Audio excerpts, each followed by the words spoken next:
Congressman Kelly, you know, the whole world's watching. It's in the Republicans' court. You guys want it. You got it. Can you deliver? Well, we sure inherited something that's it's a disaster, and you know that, Charles. We've talked about it before. Yes, we can deliver. I do think, though, the process is a thing we champion. We really want health care to be in the hands of the people who actually use it. We want to be able to make choices, and we want to be able to do things that are best for them and their families. So we're going to go through this process, but it's the process that we champion. And I know we have friends that are saying, this is not quite what we wanted. Well, I'm going to tell you where we are right now. You're either on this new piece or you're with Nancy Pelosi, and I don't think we want to be in that position right now. The president's going to be very influential on it, and he's a guy that can really drive it across the finish line. We're going to do the right thing for the American people, and we're going to do things that make sense, and they're truly sustainable. The path we're on right now is truly unsustainable. We've got to get that fixed. Right. We know that, and we also know the Republicans campaigned on this very hard. They voted at least 60, maybe 70 times on repealing it.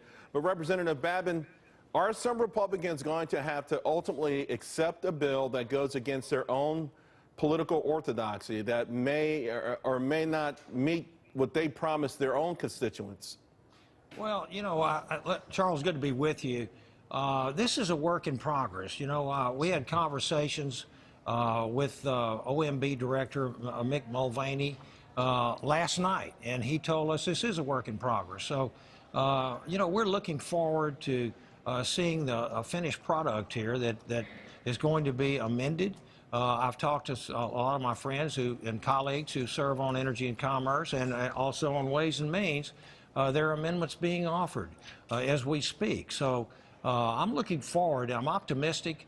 Let me just tell you that just as my colleague Mike said, this Obamacare is a disaster.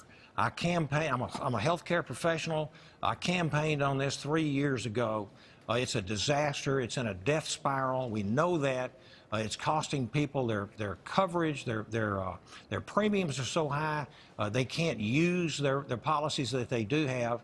And so I'm looking forward. I'm optimistic. We're trying to get to yes on this bill, and I'm waiting to see what we wind up with. Well, gentlemen, the reconciliation process, as you mentioned, this is the money part. It's going to be scored real soon, and there's a lot of anxiety. If you're talking about getting rid of the mandates, getting rid of all those taxes, which amount to $600 billion between now and 2026, how is it replaced? How do you sell this bill, the new bill, the ultimate replacement bill, without, how do you pay for it, I guess, is what I'm trying to ask. Well, you know, we keep talking about these things, and really, we're in phase one right now, as you know.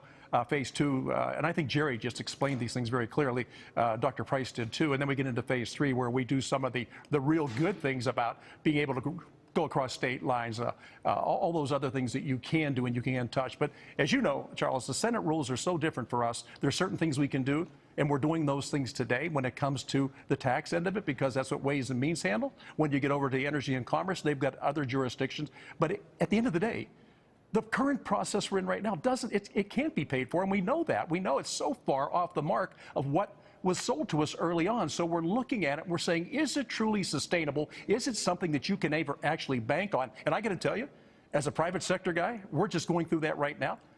For about 40-some people, 50 people, it's going to cost us $500,000 this year to supply health care. And that's with premiums that are off the rails, deductibles and copays. So when you ask how are we going to pay for it, we can't pay for what there's right now. So we better take a look at what we're doing, and we better change it. And that's what it's going to come down to. But I will tell you this, the Affordable Care Act has had a dramatic effect on the economy. You have a robust and dynamic economy. You start to see things rise again. I like the fact that employers pick up the tab on an awful lot of health care out there. Why wouldn't you want employers absorbing more of that, providing that for their associates? That just makes sense to me. That's what we do in the private sector. We take care of our own. There's no doubt about that, but Representative Babin, does it ultimately mean, though, that somewhere something's got to change? I mean, we know it's in a death spiral.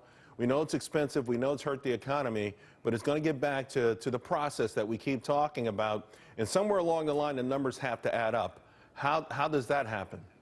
Well, you know, Charles, we know that we can only do so much through reconciliation. And because we don't have the numbers, we don't have the votes in the U.S. Senate, we have to utilize this vehicle called reconciliation. There's only so much that we can do. And there's three processes, as we've already heard the Health and Human Services Secretary say, Tom Price.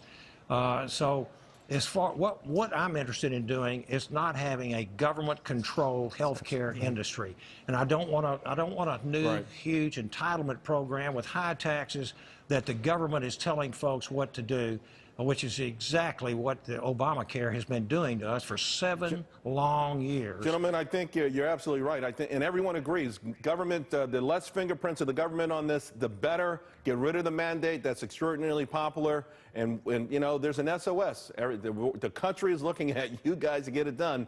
So we wish you luck, and I really appreciate you taking out the time. I know you're crunched, and we appreciate it. Thank you both. Thank you, Charles. Thank you very much.